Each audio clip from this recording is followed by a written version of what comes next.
Welcome back, everyone, to the F1 Talking Points podcast. My name is Tomo. His name is Aldas. The other one's called Hayden. Matt is not with us. He's up in Scotland. That's my best Scottish accent.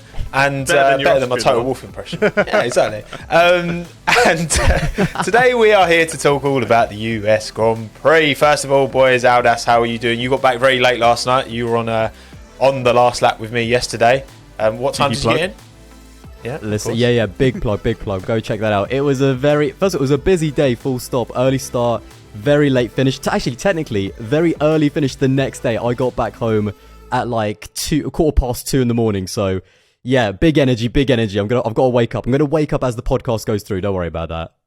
Real trooper. And hey, you've been on as well, but you had more of a prime slot. You were my replacement actually when I wasn't there. And how are you, mate? Are you good? I'm good. Yeah, I got to replace you, so it was quite good being on because I didn't have to see you. I only like to see you over these video calls that we do. No, it was good. US Grand Prix for me was depressing and sad, but I watched Doctor Who after, and I was gassed. My inner child came out, so that cheered me up. You watched Doctor Who after? I didn't even know that was on still, to be honest. That's still a thing? It is still a thing. Yeah, it's definitely still a thing. I saw it on BBC BBC News. Not in my... Well, whatever. I mean, look, the US Grand Prix, it was... You know what, as well? Like, I really... And look, this is going to sound really... Because we are very privileged in Europe to have good primetime midday slots for most races. I don't like evening races. I much preferred Suzuka for, like, getting up and then you kind of have the rest of your day afterwards. I didn't like it. I'm not looking forward to the... We've got that for Mexico and Brazil as well. I feel bad complaining, but I don't like it.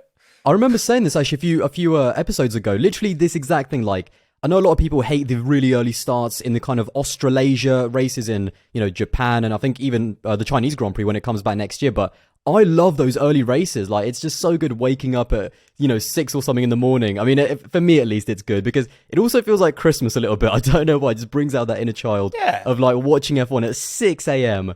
instead of here where it's like 8 o'clock, even later. I mean, qualifying was at 11 p.m. Oh my God, that was disgusting. But again, this is kind of, us Europeans, we forget how lucky we are because, like, for people living in Australia, this is like standard. So yeah, but I'm very glad that we live where we do. I think if you're working it, if you're doing some sort of job around Formula One, then it's horrible. For me, I didn't have any obligations this weekend. I was just a fan. I got to watch it, and it's just chill. You watch it, and then it's bed not. I thought you just watched the highlights. No, Aldas, that was one time because I was on a flight. You watched the highlights more than me. But for my girlfriend, she was working it, and she had to work till like 1 a.m. in the morning on Saturday, and then had to be up at 6 a.m. because you have to get all the articles from early as possible so that when people wake up, they have a lot of news ready. So for those people, and I guess for yourselves as well, doing the podcast and doing the watch along yesterday, you're not finishing till late. You're getting home late, so I can understand that it's a bit more of a... It's a bit more of a hassle, but, it's only twice in a season, I suppose. Part of it was, like, waiting all day for the race as well. Like, because it's coming and, I don't know. I guess we're kind of conditioned to be consuming it from, like, especially when they've got the feature races. Because they didn't have... There was no W Series, obviously, this weekend, unfortunately. I guess we can maybe talk a little bit about that because F1 are planning their own little thing. So it seems to be, it was just a bit... Yeah, it's probably because it's just not part of the standard procedure in Europe. But yeah, that was the only thing. But I'm not going to complain too much because, again, we are very privileged. But with today's podcast, we're going to kind of figure to chat beforehand. Like, we don't really need to do a race run through, do we? Like, there will be certain 20 million points. Of those. Exactly. That's already been covered to death. If you're watching this, you would have almost certainly watched the race. If you haven't watched the race, let us know in the comments below. Why? I guess it's behind a paywall for a lot of people, and highlights only cover so much. Mr. Gullis, why me? I thought the first Hayden highlight point Gullis. I love that to cover because this is actually something that came out. Well, it came out overnight again in Europe. Is Fernando Alonso getting a post-race 30-second penalty to drop him from P7 to P15? Aldas, what do you think of that? Hashtag no bias. Robbed. Hashtag no bias. robbed. Nah, you're biased, mate. Well, first of all, the big There was two things about it. Number one, the size of the penalty. I don't think people realize, like, he was supposed to, if this was done during the race, he would have got a 10-second stop-go penalty. Obviously, because the race ended, he had a 30-second penalty. That's the biggest penalty the FIA can give anyone outside of a black flag. Like, they went all the way. They went in. But also, the second thing that they mentioned is that they actually blamed the FIA, like the race director himself, for not telling Alpine that they had kind of a dangerous part that they should have fixed. So I honestly thought that it was absolutely outrageous. So Alpine and Alonso got a retrospective post-race penalty because basically the FIA couldn't do their job and the race director failed to inform Alpine that they had maybe a dangerous part that they should have fixed during their pit stop. And I just think, what does the team and how can you blame, how can you lay blame on the team or the driver when they don't even get informed that there was no black and orange flag? And I do love that Haas was the one that like snitched on both Perez and Alonso, because they've been through the ringer with K-Mag when it comes to those meatball flags. They're like, you're coming down with us. Exactly. But I just thought it was a bit outrageous because Alpine, there's nothing that they technically did wrong because they weren't even informed. And even if they were, like, Sergio Perez had a bit of wing kind of flexing and then it fell off and then it was fine. The wing mirror, once it fell off, again, it's kind of fine. So I just thought, and again, for the size of the penalty, I think it's outrageous, but it doesn't take away from the GOAT performance that we saw from Fernando, from being an airplane for about 5 seconds to bringing it back in P7. I mean, that tells me everything I need to know. He's the GOAT. The GOAT. Oh, did you say no bias? Sorry, I missed that. It was a beautiful drift, to be fair, once he came back down to earth and then just clipped the barrier a little bit and then it shot to the right, but he snapped it back to the left, keeping a straight line. I think, penalty-wise, it's 100% on the FIA. You can't just go and say, oh, we saw this the whole time, why didn't you fix it? You didn't tell us to fix it. I think the penalty, why it was so big, is if they did come in to basically gaffer tape that wing mirror down, it would have taken about 10 seconds. So therefore, that's what the penalty would have been. It would have been a 10-second stop go for them to fix it. So it kind of works out. But yeah, I understand why you would get like a meatball flag for that sort of thing, because the wing mirror is quite chunky and it only has to bounce in the wrong direction for it to go through the halo. The halo's great, but it does have 3 big areas where contact can be made with the driver's helmet. So I think that does have to be taken into effect. Same with the flapping of the front wings. It can easily come off, bounce in the wrong way, and it could end up in a massive disaster for Formula One. However, these teams need to be told. Yeah, look, there's a few things with this that I don't understand, right? So with the with the rearview mirror, is it because there's safety concerns of having no mirror, or is it purely because there was a piece of bodywork, regardless of whether it's a mirror or whether it's the front wing end plate? Have they clarified? From what they've said, first of all, they were super vague in their statement, which is just classic FIA. Like, they didn't actually clarify anything, but I think kind of deducing from what they wanted to say, I think their problem is that when Fernando came in after he had his incident, the mirror should have been fixed because the team should have, seen that the mirror was flapping or whatever. So they should have fixed it there and then instead of sending back out. Yeah, because if they could have just torn it off. Like, I'm not being funny. You just get your hench's like pit crew just grab just it, led rip on it the off. wrong thing. Oh no! To be fair, wing mirror's off. I don't think they're even that easy to tear off, mate. Like, think of the loads going through those mirrors and like all those aero parts. Like, you're not snapping that thing in half, mate. Even if you get like the get the AlphaTauri gaffer tape that they use for Sonoda's rear wing. Like, I'm not being like, give the team an opportunity to address it. I guess that's what I'm saying. But they didn't. That's the thing. Like, they did. And also, it's, to me, there's like, how do you compare it to the Perez incident then? Like, why did the team not have to fix his front wing, but Alpine have to fix the mirror? Like, is it just the mirror is a more dangerous part than like the front wing? And we saw Perez's front wing, like, when it snapped, it properly like snapped off the car, and that could have gone anywhere as well. And this is the thing, right? It's like, how quickly do they bring this meatball flag out, right? Because they could have just, as soon as they saw Perez's was, because that was what, lap 1, that contact with Bottas. And then I guess it was gradually kind of getting worse and worse and worse. But the same would have happened for K-Mag. I reckon he's probably would have come off, like, it's been 3 times for K-Mag, the exact carbon copy problem. Like, so do you have to wait, like, is it wait 3 laps and if it's still attached, then meatball? Because as soon as you drop that flag, that's your race done. You know what I mean? Yeah. Like, that's ruined Kevin's races. So I completely understand why Haas feel begrudged. I also think in a weird way, it's kind of, it's in the luck of the gods in terms of how much it's leaning. Like, I think, was it Russell's Charles Leclerc? was a bit. Exactly, Russell's yeah, was like Russell's was well, also leaning a little bit. So it's like, there's even a bit of like interpretation in terms of like, if it's leaning that's like too, that's too dangerous. But if it's like that's might be alright. So it's just like, there's so much, it's so confusing. And I go back to the fact that they gave the team and a driver a penalty, and then in their reasoning they were like, yeah, it's because we actually didn't inform them. And it's like, what? How does that work? So it's like, yeah, total confusion. But yeah, it is what it is. It just classic FIA, really. That's all I have to say. It sounds like waffle to me. But yeah, I think we all agree that we don't agree with it. And Alpine have appealed the appeal, so it could still get rescinded, and I hope it does, because I think Fernando deserved those points. Should we? What are you, Aldas? Have you got next talking point? Bring up something related to the Grand Prix weekends that you want to talk about? Well, listen, I mean, his biggest fan is right here. I mean, let's talk about that incident. Let's talk about how it started. I knew it was coming. Well, you knew Hayden wasn't going to bring it up, right? Can I just say? I was actually. Can I just say? When we were on the last lap, we were asked to do predictions, and after Stroll absolutely just smashed it in qualifying, I was like, do you know what? I'm going to go crazy. I'm going to go Lance Stroll podium. I backed your boy all the way, and he absolutely bottled it. Hayden, over to you. I think, it's the mistake on the driver, 100%. I'm not going to sugarcoat, and I said it on Twitter as well straight away. I was like, that's on Stroll. You can't just make a late change of direction. You can always say, yeah, there's loads of room to left. Why didn't you go there? But as soon as you make that late change, you're in the wrong. It's the same with it's a similar sort of situation with Carlos and George. Carlos did a cutback at turn 1. You can kind of say, why would you do that? But as soon as you make contact as the driver behind, it's on you. It's on you not to drive into. So it's a similar situation, but the other way around with that. But for me, yeah, it's 100% on Stroll. Look, I don't think it's something that... I think a lot of people have just gone really big on it on social media, and I think that's just because of what they love to do. There's a lot of people who just love to hate against Lance Stroll because he is he's an easy driver. target. I know, what a surprise.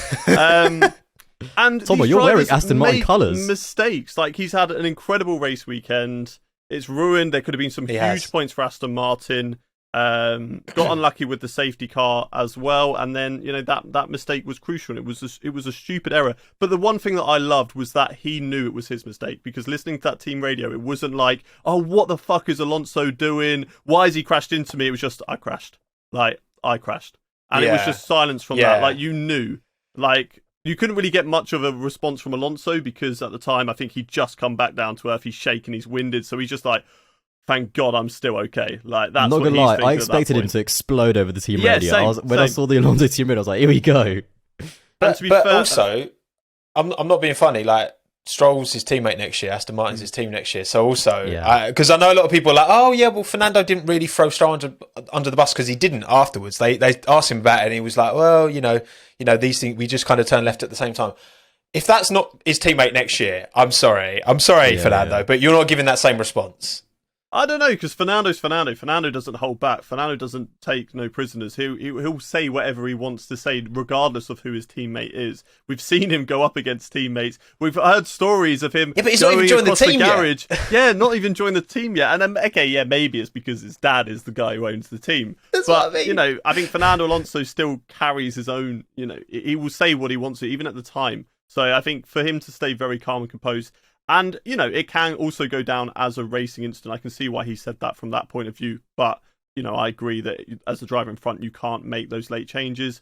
And, we've seen it a few times from Lance that he's done this. I'm kind of glad that this crash has happened in a safe manner, that no driver has been horrifically hurt from it, because I'm hoping from now he can learn from that mistake and be like, okay, let's settle back a little bit. Let's not do this. Because I do think he's progressing. Your tweet the other day, he's 23. I forgot that he's only 23 years old. And for the career that he's had, it's still, I still very much will back my boy and say that he definitely still deserves a space in F1. There'll be a lot of people who will be coming my way for saying that. A lot of people always go against him. But, that's just the way it is. There's nothing that he can do, regardless of whether he becomes a world champion in the future. People won't care. They're still going to hate against him. And it's just something that he's just going to have to I agree that he's made progression. But again, because qualifying pace, I think, has always been his kind of biggest caveat. And he's starting to get on top of that. But also, after this has now reminded me, you had, him and Latifi earlier in the year. You had, I remember at Brazil last year when Tsunoda went up the inside and Stroll just turned in like he was. I don't know. I feel like he's also got a bit of a reputation for like not basically like the spatial awareness doesn't seem to be a strength for Lance. I think we've seen that numerous times. I think I 100% agree with you. And he's a young driver, and how many other young drivers do we see? Can you name a driver who hasn't gone? He's not a young driver in Formula One terms. He's been here since 2017. He's an experienced driver. He's an experienced driver still. But how many drivers can you say have not gone through a patch where they will constantly crash? You know, you can talk about Max Verstappen from like 2017, 2018. Was always getting caught up in incidents. Asked about at a press conference and said to the guy who asked the question, "I'm gonna headbutt you in a minute." You know, you have Lewis Hamilton who went through it in 2011. For Lewis Hamilton was a shocking season, and I feel like every race weekend he collided with Felipe Massa, and those two were at each other. Like every driver, I'm calling out those two because they are the greats of Formula One at the moment, and I'm not saying I was going to say on that level. I'm not saying Verstappen, Hamilton. We're seeing it with George Russell at the moment. He's getting a lot of slack because he's getting caught up in incidents, but you know these things are going to happen. You're a bit more in the spotlight for George, for example. So these things are going to... Like, I'm sure he had just as many incidents when he was in Williams, but no one cares because he's at the back of the grid. And it's difficult to have incidents with other cars if you can't catch them up, to be fair. That was the problem with the Williams, you know what I mean? I will say, okay, apart from all of the, you know, Stroll, obviously, the collision, but I do think that Aston Martin made some serious progress. Like, I think there was... I mean, where did Stroll qualify, by the way? I actually forget now. I think it was like P6 he was or something? P7 and then promoted up to P5. Yes, correct. Exactly. So that car is seriously like with two drivers always getting the most out of everything. Seb did a good job. Again, just take away obviously the crash that Lance had. I think that team has made some serious progress, and like this race, maybe they were up there with the likes of McLaren and maybe even Alpine, you know, fighting for points. So I think that team has made some really big progress, especially looking at where they were at the beginning of the year. And if they can, you know, carry this on throughout the season, that there's still a chance that they could finish maybe like P6 in the constructors. I think they're just a few points behind Alfa Romeo, which I think, considering where that car was at the beginning of the year, like that was a total tractor, and now it's actually like it's a lot better on the Sundays, and I think that's been a lot better for the drivers. It's allowed kind of Seb to show a little bit more. It's allowed Lance to show a little bit more. So I think there's still quite a lot to fight for Aston Martin in the remainder of the season, which I'm looking forward to. The two cars have almost flipped. Like Alfa Romeo were a consistent top six, you know, getting those results. They were fighting with Mercedes at the beginning of the season. Now I feel like Aston Martin, you know, can be a consistent point scorer week in, as long as the drivers don't crash. Lance Stroll, I'm looking at you. Please don't do this to me again. And now Alfa Romeo, they had a good weekend this weekend. I think they had a good car for the track, but we have seen them in recent weeks be at the back of the field. They had good pace this weekend, yeah. Yeah, definitely. And they're 1 point behind Alfa, by the way. I just checked. It's very, very close. Oh, it's getting a little bit tight. All right then. Okay, we've talked about Stroll. Okay, well, now your turn, Hayden. What's your non-Stroll related topic you want to talk about? One devastating moment to another, Lewis Hamilton fighting for the lead. Oh my God. Like, I forgot how spoiled I was, because now I know how it feels to be in the other camp of other drivers. When you're following your man, he's just winning all the time, but you're the guy who's, you know, fighting for one race win in the season, and then it gets snatched away because the car driver combo is just incredible on the other side. My heart was racing, and even Fem, who is Dutch and supports Max, was just like, do you know what? I actually feel really bad for you and Lewis right now. Like, I just want him to that's get a moment of win. weakness from a Verstappen fan. I just want that one win, just for the record. That's all I care about. I don't care about coming back and fighting for championships anymore. I just want him to get that win, leave the sport, so forever Hayden, he's the only driver to get that record. Hayden, what would you rather see? Lewis Hamilton as an eight world champion, or Lance Stroll as a world champion? Oh, that's such a tough one.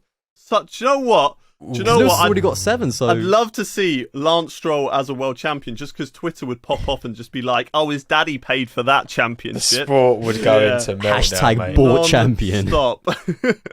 No, you know what? That was...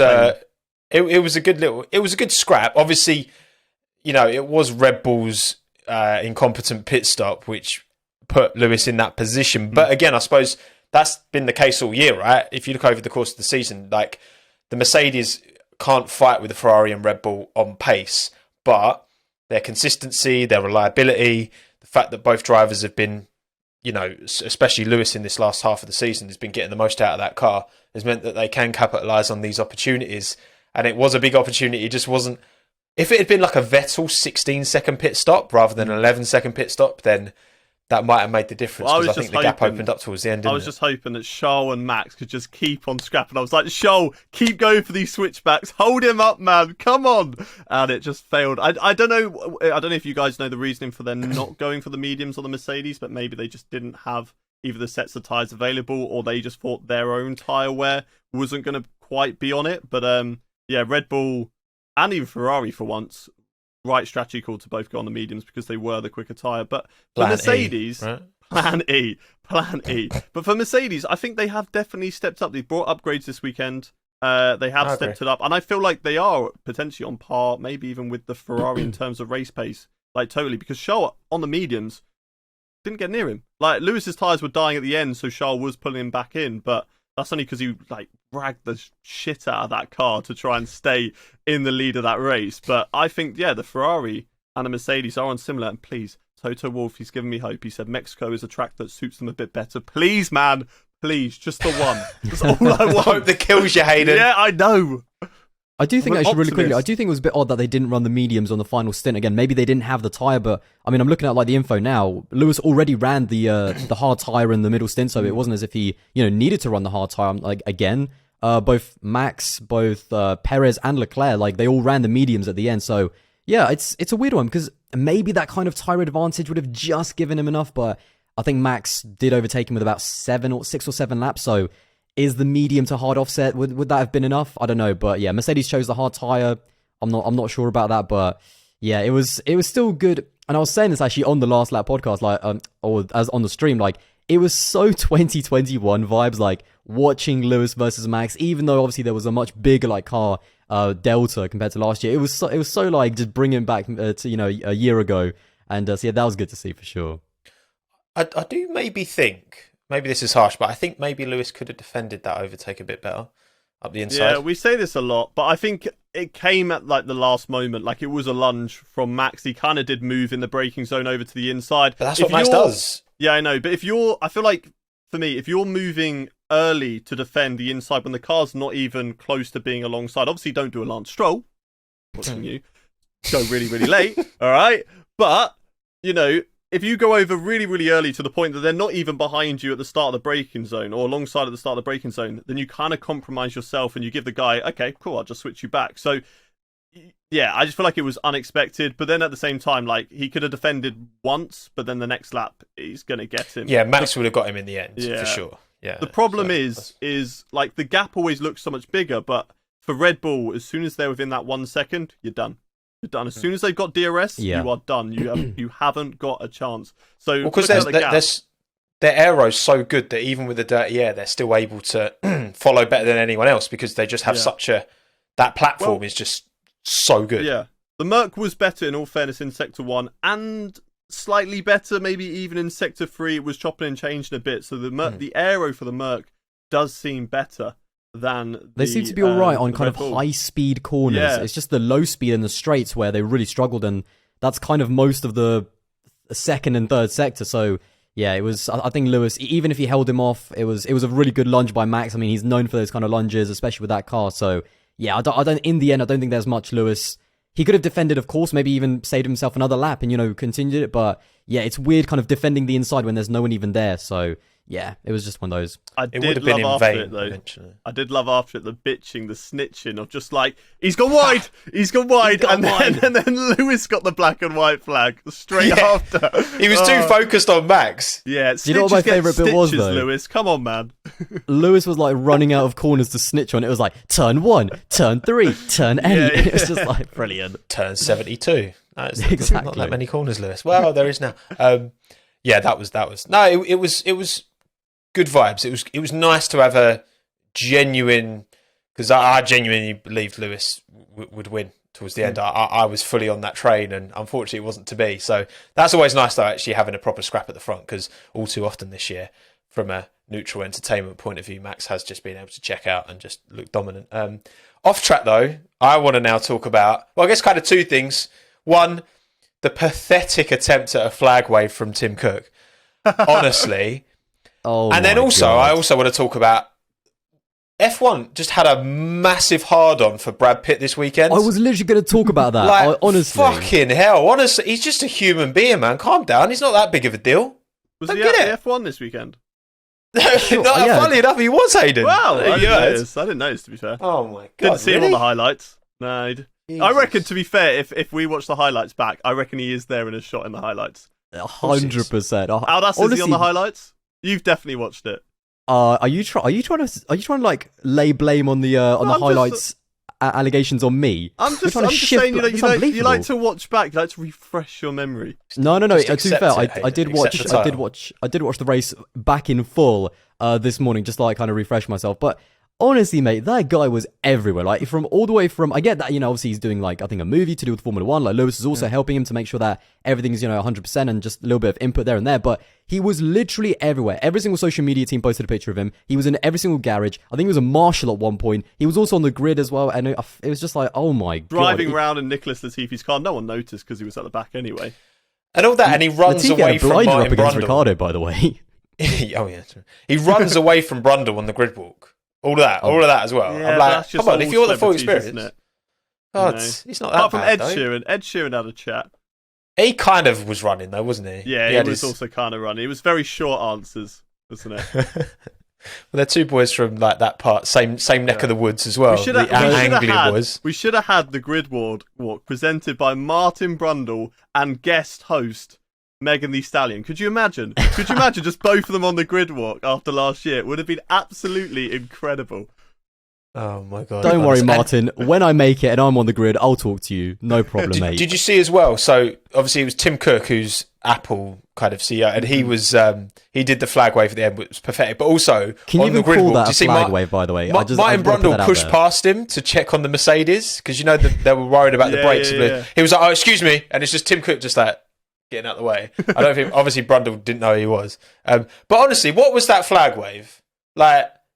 Bro, do you not know where you are? Like, how privileged that is? I know this sounds like a strange question, but why was he waving the flag? Like, I get, athletes and, maybe, again, like, actors and stuff like that. We've seen Usain Bolt, I think, wave it. I think Stormzy waved it at the British Grand Prix. Like, I get that, but, he's like, what is it, CEO of Apple? I don't think a lot of people even really knew who he was. Paid a lot of money for it. I didn't know who he was. In all fairness, but he clearly didn't care. I was taking a dump this morning and I looked up on Google who he was and I was like, oh, fair. Do you know what I found really interesting? When we were doing the live stream, actually, and his name came up because I completely forgot who he was, there was no, like, little subtext below to say who he even, like, is. It just said his name. And I was like, I completely forget who this guy even is. And even the person doing the little, like, the little names tags didn't even know who he was, which is hilarious. I mean, it's always weird with the celebs that they bring out in the States, isn't it? And that race was no different. So, Aldas, what you got? What you got for us now?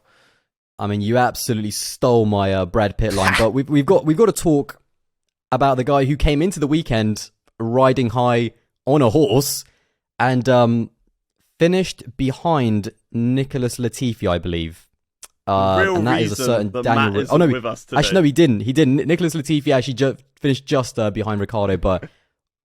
This was honestly, I think, like Ricciardo's worst race this season, and I couldn't believe it. Like every single time I saw where he was and he was down at the bottom, I just couldn't believe it. So what are we saying about this Ricciardo shocker? He got switched. I saw a clip on Twitter. He got switchbacked at turn 1 by Latifi.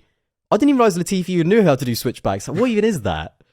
But yeah, Ricciardo stinker on a weekend where he comes in on a horse.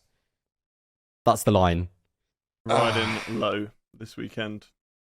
Yeah. I think he was maybe like arcing for a Ferrari reserve seat. That's why he brought the horse in. I don't know, man. Like it's just feels like beating a dead horse at the minute, doesn't it? Really, because it's just it's pretty consistent now. I mean, when we were on the show yesterday, JB, who's got some mates at McLaren, was saying, feels like there's been a change in approach from Daniel since I think Daniel was gritting like to try and understand what was going wrong, and then when it was announced he's not carrying on, I don't know. That's my biggest issue and worry with Daniel is that he still doesn't seem to understand why it's going wrong. Because if you don't understand why it's going wrong, then how are you gonna make sure it doesn't happen again? I guess that's my overarching big issue, right? And also, that Oscar Piastri has gone from that Enstone-based team to McLaren, and you just got to hope that, because Daniel Ricciardo was driving that Renault like it was on rails and was so incredible in 2020 particularly. It's very strange to go from one team to another, and I'm just trying to think the last time we saw a driver on the top of their game go to another team and just fall as hard as Daniel has. I'm just trying to think if there's another example recently that I can think of. Nothing's coming to mind, but I don't know. What do you think, Hayden? While I have a little think about that. You have a little think about that. I'm sure Matt would, if he was here, he'd tell us about some excuses. Maybe something was wrong with the brake, or there was one setting that was out of alignment. He did have a long pit stop at one point. There we go, long pit stops. But the problem is, if Lando didn't go on this charge and overtake so many cars, then it would be a bit like, fair enough, the car is, once he gets stuck behind a few others, it struggles. But Lando was able to get past every different constructor bar Ferrari, Mercedes, and Red Bull. I'm pretty sure he overtook every constructor on his way up to best of the rest. Yeah. And he got damage as well. He had damage. I don't know if you see the little over wheel flap was hit with some debris. So there is some damage on that car. All right, Aldas, is that the technical term for it? Just a winglet? I want the specifics. Yeah. Tell me what it is. Call it a wheelbrow. It sounds an more eyelash. It hit his eyelash. And his eyelash was bent. His eyelash was bent. It was broken. And it's just one of those things. Like, if both drivers were struggling, you'd be able to understand it. And there is always going to be maybe a bit of favourability in teams. But for Ricciardo, it's just got to a stage now that, especially as he wants to come back for 2024, but people are going to last remember him. People have short memories in Formula 1. People are going to last remember him for being at the back with McLaren, whilst Lando Norris was finishing 6th every weekend. And it's a shame, because I think we all love the guy. I think there's not a person in Formula 1 who doesn't love Daniel Ricciardo, and we all want to see him do well. We all want him to stay around the sport. We're all devastated that Sebastian Vettel is leaving, because he is a great person for the sport, an entertainer, more than just a racing driver. But the pace, for some reason or another, is just not there. I think the only reason why I wanted to mention it is it's purely because it's painful for me. I'm kind of joking about it, because even I'm trying to smile through the pain. Do you know what I mean? That was I really like Ricciardo, and just to see that, it's just I don't get it. This guy 2 years ago was honestly, in 2020, I would have thought, this guy in the right car can still challenge Max and Lewis for a world title, maybe. That's how good of a season he had in 2020. So it's kind of just like actually he said, he's also doesn't understand. After the race, he was lost for words, man. That interview between him and Lawrence Barretto, that was I was getting emotional, because you could see the guy is completely lost. I think he's more than looking forward to now actually just finishing Abu Dhabi and taking some time off, because you could see that not mentally he's done. He doesn't understand. He even said in that race, there was no consistency. He doesn't understand why the car's working, in areas and then not. And it's even bad for McLaren as well. I know Lando's obviously said a lot about how much Alpine have really, dropped the ball, and don't get me wrong, they have, but that McLaren now is not a bad car. You can't tell me that if you put a Carlos Sainz in that car or Sergio Perez in that McLaren, then they can't also score decent points. That does seem like a decent car. So it's just painful all around, and it's getting even more difficult to joke about it, to be honest. But we move on to the next one. The pain is real. Come on then, Hayden. Let's move away. Right. Have you got a topic more positive to talk about? I have got a topic more positive. I want to talk about Ferrari. Yay. And one thing in particular about Ferrari. Did either of you see that incredible advertisement video that they both did that came out just before the race weekend? I think for Shell, where it's them at the petrol garage. Please tell me you've seen it. You cannot have not seen it. It's the worst acting you've ever seen. So this is... No, that's an old one, mate. That was back in Miami. No, don't tell me that. Yeah. It's been doing the rounds. It's been doing the rounds. Jess was talking about it I think when she was talking about on the last lap on one of the podcasts that she did with Tomo. Yeah, I think that was something with Shell. Yeah. So that's all the way back Ferrari in Miami, always mate. Do stuff with Shell, but there's I've not seen the finished product. Mate, it's so cringe. Yeah. Okay, well, everyone listening, go and watch it. Everyone listening, pause the podcast in 3, 2, 1. And they're back. And but go again. No. Honestly, thank you. I retweeted it before. I know exactly what Hayden's talking about. And do you know what? It's Charles Leclerc. He's the. I love Charles so much, but his acting is absolutely. It's like Latifi driving. It's so bad. Honestly, he pronounces everything like really like either really quickly or like in single syllables. It was like "I am" or something like that. And it's just oh my god, it's so bad. But yeah, he's as good of a driver as he is bad an actor. I love Charles. He's box office. It is a beautiful thing. You need, as soon as this finishes recording, right? Go. I retweeted it, Tomo. Check out my Twitter. I will. It's just, and it was perfectly timed because there's a part in it where he's just like, I only know about being first, basically. Second is not a number to me, and then Colour Sights goes and beats him in qualifying. Oh, that's brilliant. I like it. Oh, that's tempting fate all over. All right, okay, I'll check that afterwards. All right, I want to talk about the Haas overalls and Haas livery, right? Because it wasn't that long ago that Haas were talking about, we're the European, we're still like a European, well, not a European team, a global team, I think is what they like to be referred to. But obviously, certainly this weekend, more than ever before, they seem to really have embraced their US roots. What did we think? I mean, the overalls for me were, the livery didn't look that different. It was a few stars added, but not that different. But the overalls for me were top tier. What did you think, Hayden? Also, they got a sponsor now for 2023. They do. Money Express. True. MoneyGram. MoneyGram, not Money Express. Wrong company. Money Express. I think that's maybe what they used to be called. I don't know. But, it's good to see them actually having a title sponsor that is not bringing in a driver that's going to crash every single weekend. And the Stars of the Stripes, I think obviously they've got rid of that driver, so now they are no longer a Russian team, they are an American team, and it's good that they are showing it for their home Grand Prix, because I don't really know what they did last year. I don't really think they did anything last year. I mean, there was no point because they were at the back, so no one would have seen their car anyway.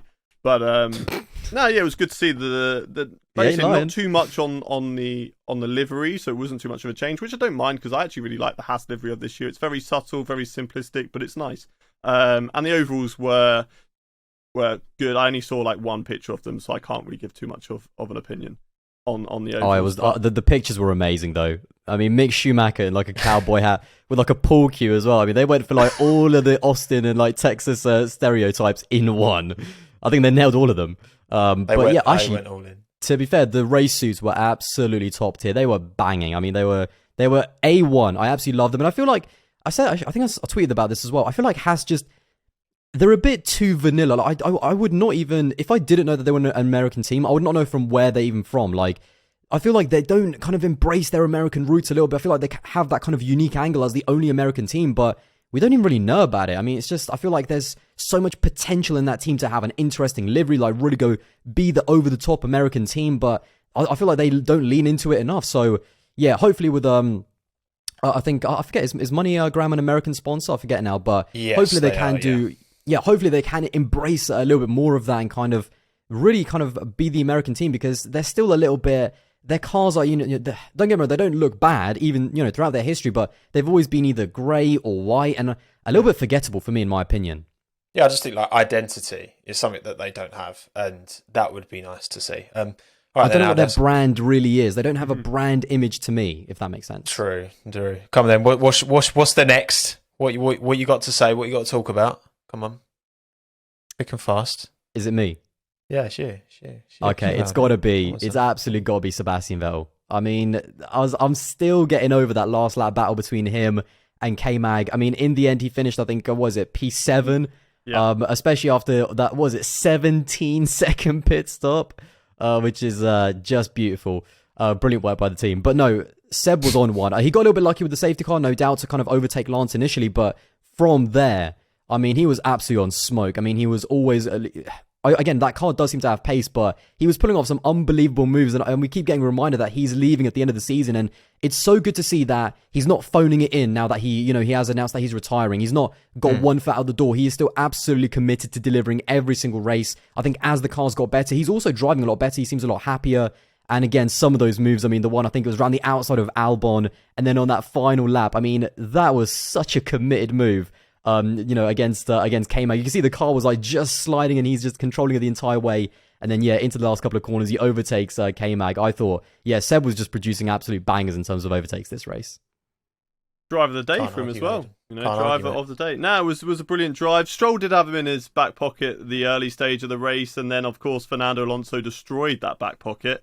So yeah, and then after that, Vettel, a very good weekend for him. Made up for in the race.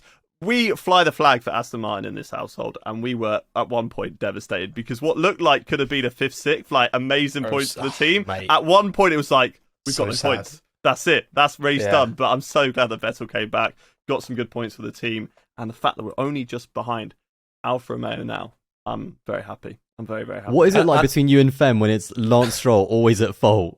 You have to like almost like, oh, I'm sorry. I mean, I don't think it's not really like they come together, so we're all right there. They do crash quite often as well, don't they? They do love a little collision. Those two. Yeah, we got. He's actually Lance Stroll's biggest fan, Minton. There, he's another part Minton of the Stroll is a huge fan. Yeah, of Sir Lancelot, aren't you, mate? Aren't you, Look mate? at that eye. No, you know what? Like, no comment. He's dozing off. Yes, I am. No, you know what? I would say that the biggest kind of I'm really happy that Seb's ending on a high. I suppose that's what I'm trying to say, because he's had his moments throughout his career where there have been kind of slumps. 2014, 2020 will always be looked back on. I think considering what his teammates did in those periods as kind of big markdowns on his overall career. But he has achieved so much. He's done so much when he's felt at home in his car. Particularly in that Red Bull, but there were stints at Ferrari as well where he was just, Lewis struggled to keep up. And I'm really happy that he's ending his career on a high, and the Aston Martin performances this year. Over the course of the year, I think he's been great, but particularly in, these last couple of races have been absolute stellar from him. So, yeah, I'm chuffed for him because he's clearly a great bloke, and I'm fascinated to see what he does after he retires now, because he's set up his Instagram and he started actually posting stuff on there. The best thing whether he stays in motorsport. Just seeing pictures of him as a kid karting, the cutest kid, by the way. I want to say, like, he is absolutely adorable. He's got the bowl cut, doesn't he? The bowl cut is incredible. But yeah, I think I vouch what you said. Say totally. It's one of those things where you just feel like, why are you retiring now? Like, you still feel like you've got so much more to give driving wise. And I understand it from the outside perspective that, there's a young family that he's got that he wants to be around a lot more for. And also for, the eco side of it, that he's even said when he came on to Question Time over here that he's torn. When he goes and does these things, I do feel like a hypocrite. That's what he has said. So I understand it from that point of view, but it is just sad seeing these performances come in and be like, man, you've still got so much to give. Like, we're losing such an incredible driver. I don't think it's like when Kimi Räikkönen retired. Like the last couple of years of Kimi's career, it was like, he was beating Giovinazzi, but it was nothing special. Last year, definitely, he had a few sort of like reaction crashes. You were like, okay, you're kind of losing it now. Yeah, we're seeing like Seb again. I think the beginning of the year was super rough because that car was really bad. Like that was the 9th worst car at the beginning of the year, but now it's like again up there with the Alfa Romeo, maybe even ahead. So I think it's just good to see that he's gonna leave on a high, and ultimately I think that's really important because he's had such a great career. And I actually thought about it. Even just that race, we had Lewis have an absolute banger. We had Seb have an absolute banger. We had also Fernando, also drive out of his skin. 3 drivers who have been in Formula 1 for like over a decade. And they're still like, maybe not right at the top of their games because it's difficult to know, or see different cars and different circumstances, but they are still on their day, absolute class drivers. And it's just crazy. Like, again, what's that saying? Form is temporary, but class is permanent. And those 3 especially, they are absolute greats of the sport that are still performing at an absolute nuts level, which is just amazing to see. Good vibes. All right, Hayden, come on then. What you got for us? I have got, right, did either of you see the humongous flags at the circuit? Oh my god, mate! I want to know mate, I couldn't how on earth they got them to the circuit, because I feel like if you took them down, it would take up that whole wibbly wobbly section where the big tower is. Wibbly wobbly is how we're going to call it. Sector 3, yeah. Start at sector 3. I reckon if you put one of those flags down, it would cover that whole area. Like, it was huge. they must make that in parts and then like sew it all together. I was going to say they don't make it all in one, mate, with like the world's biggest sewing machine. Whoever is making that has just basically started next year's flag today. All right, they had the weekend off, but now they're back to work. Well, the flag doesn't change every year. Like, I'm sure they can just. Yeah, but I'm sure it's got a little bit year. dirty, a bit of dust on it, so they've got to bring it down. That one's been retired. Let's make it. You need a really big washing machine to clean that. Let's make it even bigger than last year. Yeah, that's the flag. I don't know how big the washing machine is. No, but honestly, there was some helicopter shots where, like, at first it looks big, like, because you don't really see the track. And as the helicopter pans away, you look at the track and it's like a little Scale Extrix track compared to that flag. It's nuts. CGI at first. I thought they had CGI'd in both flags at first because they just didn't look real. They were American. Far too big. And then all of a sudden it's like, no, that's real. I mean, you've got to be sure that's like secure and in place because it was particularly windy at Kota as well. Because if that comes down, that's doing some serious damage. I'm not being funny, especially on the racing line. That it is windy because if it's no wind at all, and that flag's just flopping down there, that's a bit of an embarrassment as well. If you put all that time and effort into making a flag, that's a good point. Wind, and it just hangs down there. It wouldn't look anywhere near as good if it was just get a bunch of people in helicopters. There wasn't actually any wind. It was just big fans around the circuit, just blowing wind. Well, they had enough fans this weekend. It was like 440,000 in total. Nuts, yeah. Right, let's talk about Logan Sargent. Ooh. Confirmed Williams. Kind of Jos Capito just kind of let that one slip out. He kind of wasn't even meant to be in that press conference, which I'm sure we'll talk about. And he was just like, oh yeah, Logan's going to be in the seat as long as he gets the super license points. So, I mean, what do we think? Because I mean, there was Schumacher was being rumoured. I think this was always going to happen, but Jos has certainly put the pressure on now, hasn't he, Aldas? He certainly put the pressure on. And I would like to say, for the record, there are a bunch of receipts on this very podcast that I posted on my Twitter of me saying exactly that. Logan Sargent is going to be in that Williams, and Abu Dhabi's also going to be a big one. Exactly. Thank you very much. You have to big yourself up sometimes. It's important. What are you after? It's okay. The satisfaction is enough. It was the most obvious option, wasn't it? At one point it wasn't. But anyway, enough about me getting stuck. Once De Vries was out of the pitch, yeah. Exactly. But I do think it's going to be quite interesting in Abu Dhabi if he does get the super license. I love the idea of putting pressure on him, actually. And again, if you want to be a Formula 1 driver, you better get used to being under pressure. So I love that Jos Capito did that. I did think at the time, like, did he mean to do that? Or did he kind of like slip it out? It looked like he kind of meant it. But at the same time, in the back of my mind, I was like, the way he said it is almost like, he almost changed his mind. He was like, Logan is going to drive for us, but if he gets enough super license points. So I really do hope that he did mean it. But yeah, it's going to be quite interesting to see again an American driver next year. It would be great with 3 races in the US, obviously, at Kota, Miami, and also Vegas as well, which I think is going to be big. I've said actually before in the past that, as much as Haas is in the sport, Minton, what's Minton saying? How's he feeling about Logan Sargent fan? Actually, he's going crazy. Big Sargent, yeah. Wait for next year. He's already begging. He's actually right now. He's telling Tomo that he has to buy tickets for Vegas, Miami, and Austin because he cannot wait to be there and watch Logan Sargent's home Grand Prix. So you're going the hand luggage. Logan Sargent is clearly massive in the Tomo household, but yeah, I'm looking forward to seeing. Hopefully, I'm pretty sure he will get the super license points. He'd either have to get mecha chromed to the absolute most diabolical extent, or he'd have to have a shocker weekend to the point where he might not even deserve a seat in Formula 1. So yeah, I think he is going to be there next year, and I'm excited, man. I mean, I think for the American fans to have a proper American driver, not just, again, Haas aren't doing it anything, they're not doing and they're not making, a lot of fans happy in America in terms of like really cultivating that audience, but I think a driver will definitely do a lot for them.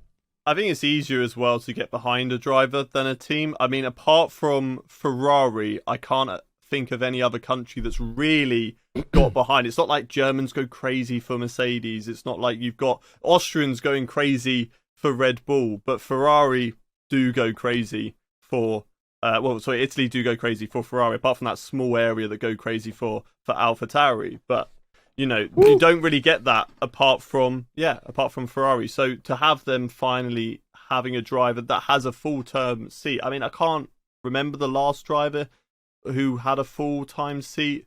I mean, Rossi wasn't even. Rossi didn't have a full-time seat. No, he was just he just came in at the end of the season, wasn't he? Scott Speed, maybe, for Toro Rosso. I think so. Yeah, I think you're right on that one. So yeah, the only proper driver they've had is somebody. It's going to be difficult because he's still going to be potentially around the back, but seeing where Albon's been able to put that car, and I do think that Sargent has that capability that Latifi obviously just hasn't been able to do, to be able to fight in the midfield, fight for points, and it should be an exciting season for Williams and also for American audiences.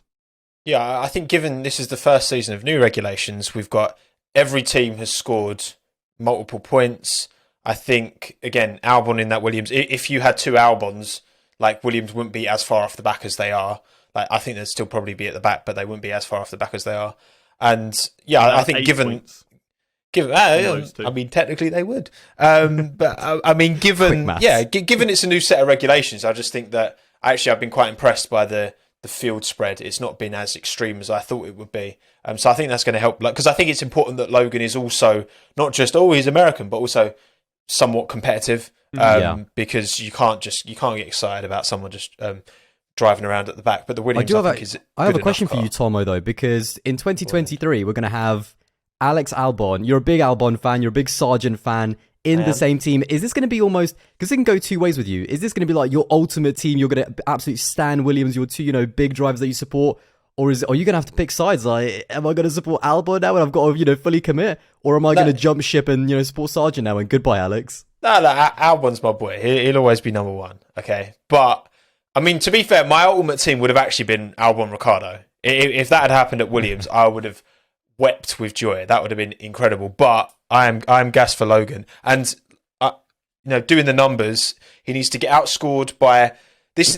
For him to not get P7 minimum, he needs to, and this is not all. He needs to get outscored by more than 9 points by Fittipaldi, Daruvala, and Lawson. Sorry, and Doohan, and then 12 points by Lawson. That all needs to happen. And Vesti is on 118. He's 17 points behind. So he also needs to get scored by more than 17 points by Vesti. So that all needs to happen, which is incredibly unlikely. But that's why they've given him another couple of FP1 runouts, I think, for Mexico and Abu Dhabi, I think it is, just to make sure he gets the job done. Because there's pressure on. But like you said, Aldas, he could get mecha chromed. But hopefully not. Again, look at how close he was to Piastri in 2020. Are we just going to now see you, Williams packages heading to your house every single weekend? Just a little cheeky sponsorship deal. Yeah, I'll plug you on my Instagram. Just keep it coming. Job done. If they made better merch, their merch is trash. I'm sorry, I don't like it. They need to make better merch. It's not good at all. It's not a vibe. That's for sure. It's not. I'm sorry. I'm far too. I love him. I love Williams. I want to see him back up there with my boy. But the drip, it ain't. Just as a side note. Just as a side note, by the way, before we do wrap it up, Antonio Giovinazzi. Can we just talk about him in FP1? Right. Was it 5 minutes or 5 laps? I had a little challenge with Fen. So we said, of all the new drivers coming in, which one would be the first one to crash? And she was just straight away, Giovinazzi. I was like, no, don't do him badly like that. Everyone writes him off. I'm sure he'll be fine. I was like 5 minutes into the session or whatever, and I just hear Giovinazzi's crash, and she just looks me square in the face and laughs at me, and I was like, I hate you so much. That was tragic, man. That was big up for that one. To Gio. And no, you know what I found more is afterwards he was like, I don't think that's affected my chances of getting the seat. And I was just like, are you sure, mate? Well, it's true. I mean, if they need the Ferrari money or the Ferrari help, then maybe it hasn't, because he's their only choice, because they don't want a rookie, which would be Robert Schwartzman. It's not a good look. Yeah, but that's the whole point, is that they're causing too much crash damage. Like, that's the main issue with Schumacher, and then he goes and crashes. Also, by the way, could you imagine? I don't know. I didn't actually hear what Mick said afterwards, but because Mick was in the other car, he was in that session as well. Could you imagine his reaction when his engineer came on? Giovinazzi's in the wall. It's a red flag. I bet he was just buzzing. waving to him. He goes like, "Bye, Gio. Thanks for the seat next year." There was definitely a wry smile in there. 100%. Just flipping the bird as he went by, no doubt. But no, I mean, do you think that? Because I get why Haas. Oh, come on, Alda, sort your camera. I get why Haas. I went with Giovinazzi for a second. Elsewhere. Sorry. Yeah, you did. I understand why they're considering Hulkenberg or Gio. I get it, because they don't need a young, exciting talent, because what's the point? They're not in a top car. If they develop a young talent, they're just going to bugger off anyway. So, you might as well just get a driver who's consistent and can do what K-Mag has done better than Mick this year, which is get close enough to the points to then benefit when, I'm not being funny, yesterday, Sainz, Bottas and Alonso, who all dropped back, they were all ahead of K-Mag, like at the start of the race. So, yeah, he lucked into points, but he was there. He was close enough to luck into the points when he needed, in the same way that Mercedes have been high enough that they're still within touching distance of Ferrari because they've consistently picked up the pieces. That's what Haas need from two drivers. So I get why they're looking elsewhere. And part of me was like, oh, maybe Joe should be more seriously considered. But I don't think Nico Hulkenberg's having that accident. That's all I'll say. Yeah. Nico Hulkenberg might not be getting podiums, but he's also not binning it that as much as the Haas drivers are at the moment, and both Gio as well. So that's what I'll say. Nico Hulkenberg, take that, Matt. I put him on the same pedestal as Perez. He's a solid driver who is going to get you results. Put him in the right car. He probably won't win you a world championship if he's going up against, someone like a Lewis, a Max, or a Fernando Alonso. But he can get you race wins. He can get you good results. So for Haas to have a solid driver, for sure. I think Gio is maybe the best choice if they have a Ferrari driver in the car, because we know Mick Schumacher's leaving that. Who else is in that? They've got... Is Callum Ilott still part? I don't think so. He's going to be a rookie if they were to bring him in. Robert Schwartzman, a rookie, which they said they don't want. So really the only person who does have any experience is Gio. That is why he is considered. That's the obvious political statement of why he is in that. I don't even think they, to be honest, that Ferrari thing, I don't think they even care about having a Ferrari driver. They need to think selfishly now in terms of like, I don't even think it's like they already use a bunch of Ferrari parts, like taking a Ferrari Junior or a Ferrari associated driver. That's to get the discount on the parts and to get the engineers to help on the car. Are you seeing how much their Ferrari driver is costing them in the parts, mate? Schumacher's been 2 chassis and a bunch of front wings. Well, so at what point does the offset not work? I feel like yes, okay, Schumacher been 2 chassis at the beginning of the season, but he's a completely different driver from then. I don't know what happened to him. He also during crashed that in race Suzuka because he was ahead. Okay, he had a crash in Suzuka. It's his 2nd season. Give the guy a break. Fucking hell. Right. And he had loads of crashes last year as well. More than anyone else. Shit car. Like it was an absolute dog of a car. Like the Schumacher Defence League over it. Because I was this is an all-time performance from Carlos. I was slam dunking Schumacher at the start of the season, being like, look, we need to be looking at this guy. Maybe it's time for him to go. But from Britain, I think he's been doing a lot better job than Magnussen. I think if you put the results up against each other, it always is. But if you put the two against each other, I think that Schumacher's been doing the better job than Magnussen. I don't know what happened to him yesterday because the last time I saw of him, he was ahead of Magnussen, and then I didn't really look because I was too busy focused on that battle at the front because the heart was beating out of my chest.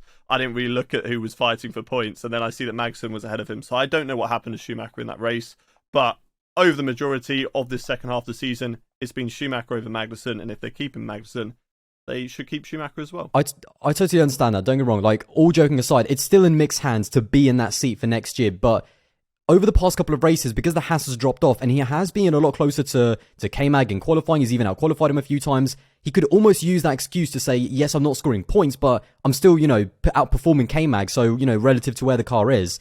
This was a big race. Again, I don't know 100% what happened. Maybe he got done over by strategy or the safety car, but he was in the points midway through, if I remember. Like, he was just outside at like somewhere in 9th or something. So, and this was a race where K-Mag scored points, and this was a big one where Schumacher could have scored some points. So I actually really like Mick, and I do want to see him in Formula One. But whether it's a driver that I like or dislike, they have to be here on merit. They have to be here because of performances, and he still does have enough races to kind of claw back a little bit more reputation and get some more points. So it's still in his hands, but when you've got K-Mag scoring points, when you've apparently been on this like uphill trend, and you're not even like, you're not in the points, it's just not a good look. This was a big missed opportunity, I think.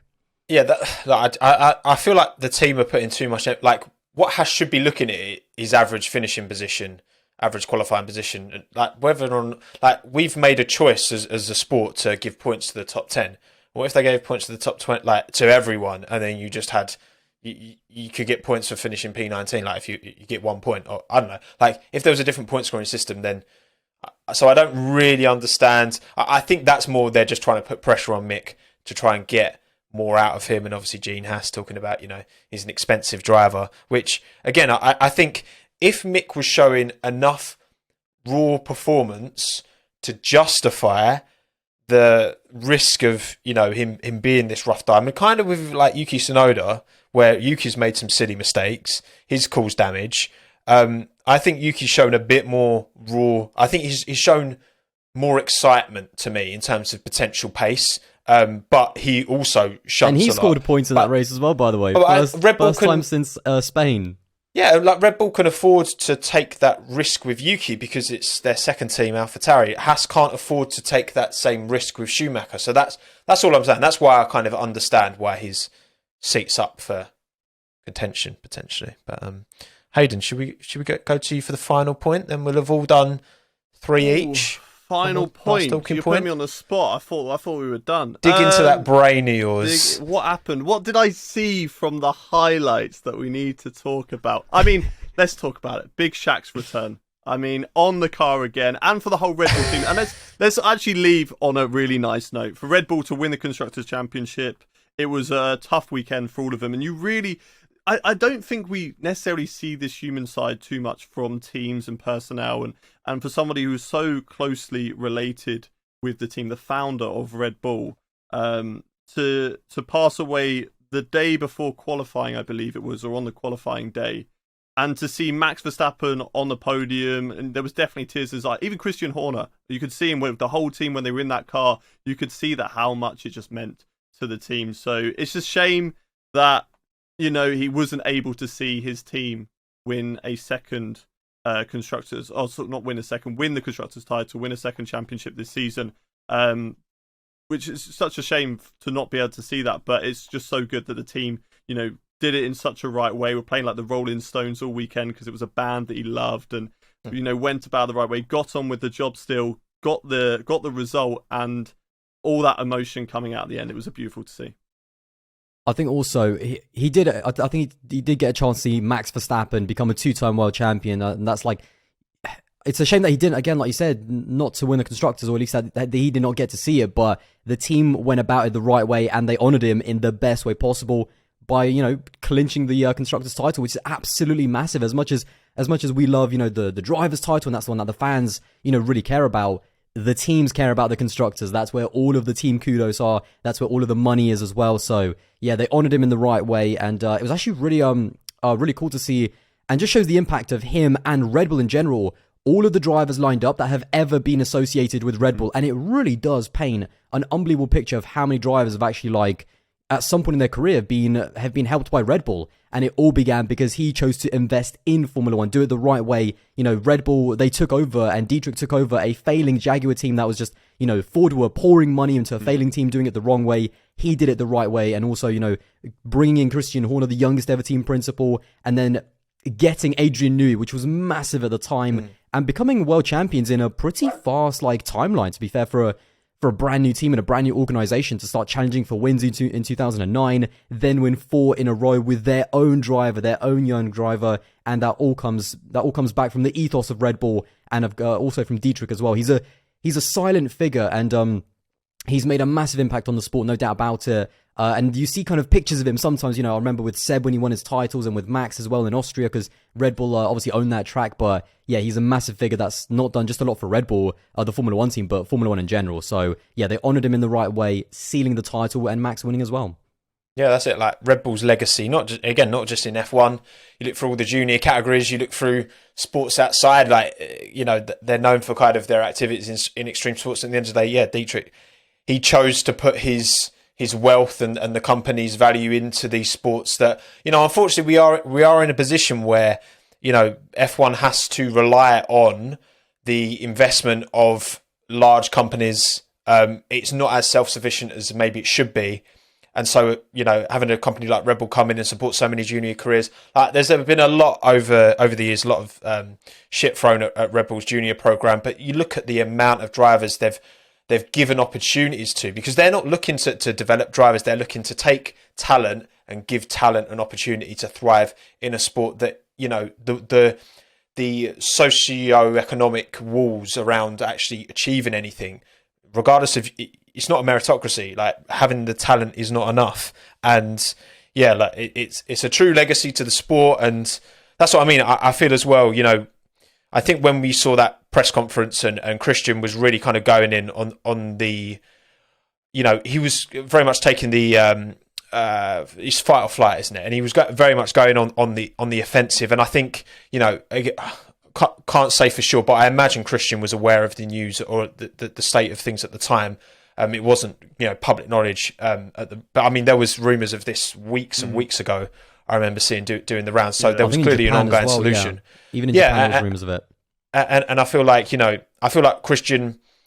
I guess maybe I reflect on that press conference a bit differently now, because I can imagine that Christian felt even more compelled to defend his team and defend the honour, because when accusations of cheating and all that getting thrown around, it does, the reputational damage and all of that, they're fair points that he makes, and I think he feels even more compelled to defend the team because, again, given what's going on in the background and the fact that, Dietrich's no longer about, it's tough for the team, but again, like you boys said it perfectly anyway. Like he kind of gave the perfect ending in terms of the F1 season, and perfect kind of cherry on top, getting the constructors over the line as well. So yeah, tough weekend for them, but like you say, they did the job they needed to do on the day. Should we wrap it there, boys? Yeah, let's wrap it up. This was good. I quite like this format. Let us know in the comments below if you're watching on YouTube, or if you're audio only somewhere, as well as doing a 5-star rating, obviously, liking, subscribing, and all that good stuff. Let us know what you thought, because I thought this went quite well, lads. Should we debrief? Did we like this compared to the norm? Yeah, I think it kind of allows us to talk a little bit more about not just the race, but also Brad Pitt. I mean, who saw that one coming? I think he was at the race again. I'm not too sure. But no, it gives us a chance to talk about more stuff throughout the weekend, just something a little bit different. Obviously, the big talking point throughout not just the race, but the entire 3 days. So yeah, it was a nice little switch up. Let us know what you think in the comments. But yeah, this was an enjoyable one for sure. Hayden's idea as well, Hayden. Well done. Big up, yeah, the mastermind, the highlights tactician came up with this. I brought something to the podcast for once, other than my terrible wheel knowledge. Always, mate. Right, well, yes, thank you everyone for watching, listening, wherever you are in the world, and we will see you next week for the post-race chinners. Called it a chinwag, that's my thing. Debrief on F1 Talking Points for the Mexican Grand Prix. Cheers, everyone. Bye. Bye-bye.